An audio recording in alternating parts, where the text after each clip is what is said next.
Pierrevert, Péravert en provençal selon la norme classique, et Peyreverdé selon la norme mistralienne, est une commune française située dans le département des Alpes de Haute-Provence, en région Provence-Alpes-Côte d'Azur.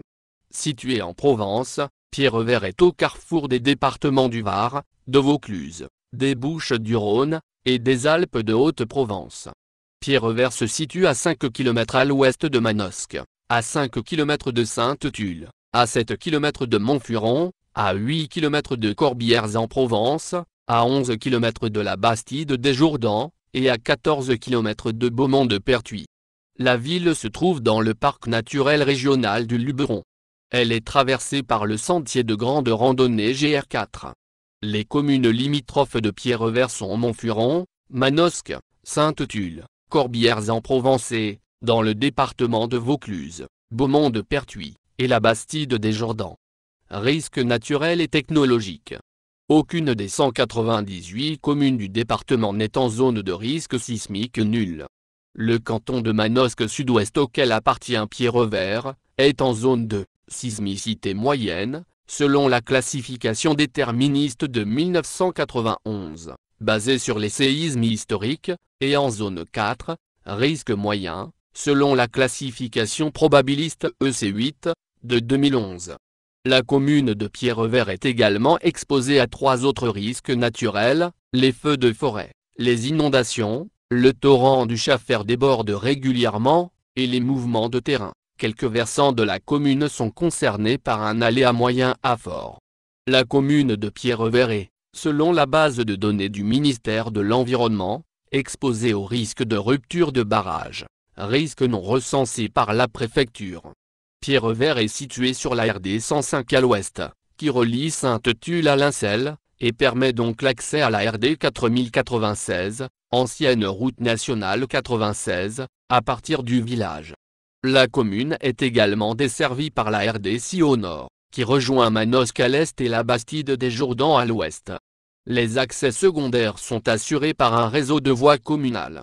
Pierrevert est à 11 km de la bretelle autoroutière de Manosque, sortie 18, située sur l'autoroute A51 qui assure une communication rapide vers le sud en direction d'Aix-en-Provence et de Marseille, et vers le nord en direction de Gap et de Sisteron.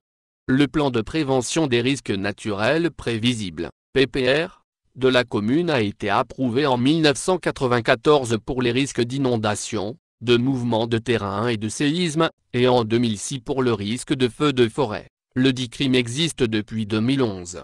Le PPR a été modifié en 2012, sur les risques inondation, mouvements de terrain, séisme, incendie de forêt. Cette modification a été approuvée par arrêté préfectoral numéro 2012-2450 du 10 décembre 2012. Une modification simplifiée, sur quelques éléments du risque incendie de forêt, a été approuvée par arrêté préfectoral numéro 2016-172-007, du 20 juin 2016. La commune a été l'objet de 8 arrêtés de catastrophes naturelles pour des mouvements de terrain dus à la sécheresse depuis 1989, et un 9e pour des inondations et des coulées de boue en 2011. L'incendie du 24 juillet 2002 détruit 620 hectares de forêt, en touchant également les communes de Corbières et Sainte-Tulle. Les 2 derniers tremblements de terre fortement ressentis dans la commune, ayant dépassé une intensité macro-sismique ressentie de 5 sur l'échelle MSK, dormeurs réveillés, chute d'objets, figurent ci-après. Les intensités indiquées sont celles ressenties dans la commune. L'intensité peut être plus forte à l'épicentre. Le séisme du 17 août 1708, d'une intensité ressentie à Pierrerue de 8, et dont l'épicentre était situé à Manosque. Le séisme du 20 mars 1812, avec une intensité ressentie de 7, et Beaumont-de-Pertuis pour épicentre. Toponymie. Le nom du village, tel qu'il apparaît la première fois sous la forme Petra Viridi en 1113, qui signifie pierre verte. Le nom actuel est donc une francisation de l'occitan Peira plus Viridi, pour pierre verte, peut-être le lignite, bien présent sur le territoire communal. Roche sédimentaire de formation plus récente que la houille. Le lignite est une roche sédimentaire composée de restes fossiles de plantes et présente des débris végétaux reconnaissables. Un ancien ouvrage daté de 1820 le certifie qu'il est courant de trouver des restes fossilisés vers lors de l'extraction de cette roche sédimentaire. Histoire. Près de Pierrevert, au domaine de la réserve, a été retrouvée une petite inscription attestant du culte de la foudre, sur un lieu qu'elle avait frappé. En effet, la foudre était considérée comme un phénomène surnaturel, expression du pouvoir d'une divinité, Jupiter ou Taranis. Le sol ainsi touché devenait sacré, isolé du monde profane par une petite enceinte cylindrique, le putéal, et signalé par une inscription. Ce rituel est courant dans une région où la foudre est fréquente, et à une époque où elle est considérée comme à la fois destructrice et porteuse de vie, car accompagnée de pluies bénéfiques à l'agriculture. Marcel Leglet considère que le rituel visait ainsi à conserver avec soi une force bénéfique. Alors que le sud-est de la Gaule était une terre burgonde, le roi des Ostrogoths Théodoric le Grand fait la conquête de la région entre la Durance, le Rhône et l'Isère en 510. La commune dépend donc brièvement à nouveau de l'Italie, jusqu'en 526. En effet, pour se réconcilier avec le roi burgonde Godomar III, la régente ostrogoth, Amalazonte, lui rend ce territoire. Un castrum a probablement été édifié sur le rocher. Celui-ci s'était alors développé relativement loin de la voie romaine rejoignant la Domitienne vers Rayanne. La première agglomération se regroupait alors autour d'un premier château dans le quartier actuel de la bourgade. En 1168, on dénombrait 2 châteaux. Le village s'était alors déplacé vers le plus important des châteaux pour s'assurer de sa protection. Au XIIe siècle, l'abbaye Saint-André de Villeneuve-les-Avignon y possède un prieuré, actuel quartier Saint-Michel, l'église paroissiale Saint-Pierre, et les 2 églises rurales Saint-Jean et Sainte-Marguerite. Elle conserve cette dernière jusqu'au VIe siècle. Elle percevait les revenus de toutes ces églises. Le fief de Pierrevert relevait du comté de Forcalquier au XIIIe siècle. Lorsque ce comté perd son indépendance en 1209, à la mort de Guillaume II, un de ses neveux, Guillaume de Sabran tente de le relever. Après une lutte de 10 ans, il passe un accord à Mérargues le 29 juin 1220 avec Raymond Béranger IV, comte de Provence et lui aussi héritier du comté de Forcalquier. Par cet accord, la moitié sud du comté, dont Pierrevert, lui est donnée. Guillaume de Sabran conserve sa moitié de comté jusqu'à sa mort, vers 1250. Le prieuré Sainte-Marie du Bosquet dépendait lui de l'abbaye Saint-Victor de Marseille, du XIe au XIIIe siècle, qui acquiert aussi au XVIIe siècle les prieurés Saint-Michel et Saint-Jean-Baptiste.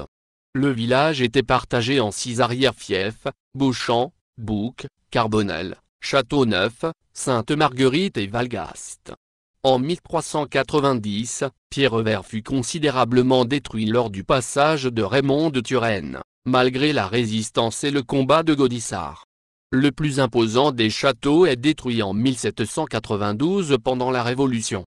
Le village de Pierrevert fut tout d'abord une possession de l'abbaye Saint-Victor de Marseille. Puis, la seigneurie de Pierrevert, appartenant ensuite au comte de Forcalquier, fut donnée successivement aux familles d'Aimé-Vouillon, Vimus, Alamanon, Anduze-la-Voulte, 14e, Lévy de Ventadour, 14e au XVIIe siècle, Oraison, comté de Bernier. Valgaste constituait un fief distinct au Moyen Âge. La communauté relevait de la viguerie d'Apt. Saint Patrice à qui on attribuait le fait que la population n'avait pas souffert de la peste de 1631, est le patron du village et une chapelle rurale lui est dédiée au quartier du même nom. Elle a été récemment restaurée comme la chapelle de Sainte-Marguerite. Durant la Révolution, la commune compte une société patriotique, créée après la fin de 1792. Le prieuré Sainte-Marie est vendu comme bien national. En 1851, à la suite du coup d'État du 2 décembre de Louis-Napoléon Bonaparte, les pays de Sisteron, Forcalquier, Manosque développent une résistance pour défendre la République. 15 000 hommes en armes sont mobilisés. Les résistants prennent le contrôle de la préfecture à Digne, et forment un comité départemental de résistance. L'armée, ralliée à Napoléon III, vient à bout de ce mouvement en le réprimant dans la violence. Après l'échec de l'insurrection, une sévère répression poursuit ceux qui se sont levés pour défendre la République, 19 habitants de Pierrevert sont traduits devant la commission mixte, la majorité étant condamnée à la déportation en Algérie.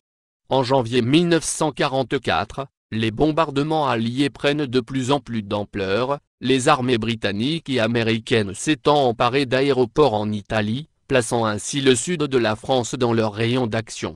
Le 21 janvier, une flotte de plusieurs dizaines de bombardiers, escortés de chasseurs, survole Pierrevert. Quelques chasseurs allemands les attaquent, mais le seul avion abattu est un Focke-Wulf FW-190A6. Son pilote sauta hors de l'avion mais son parachute se vrilla, et il mourut non loin de son appareil, s'enfonçant dans le sol. Viticulture.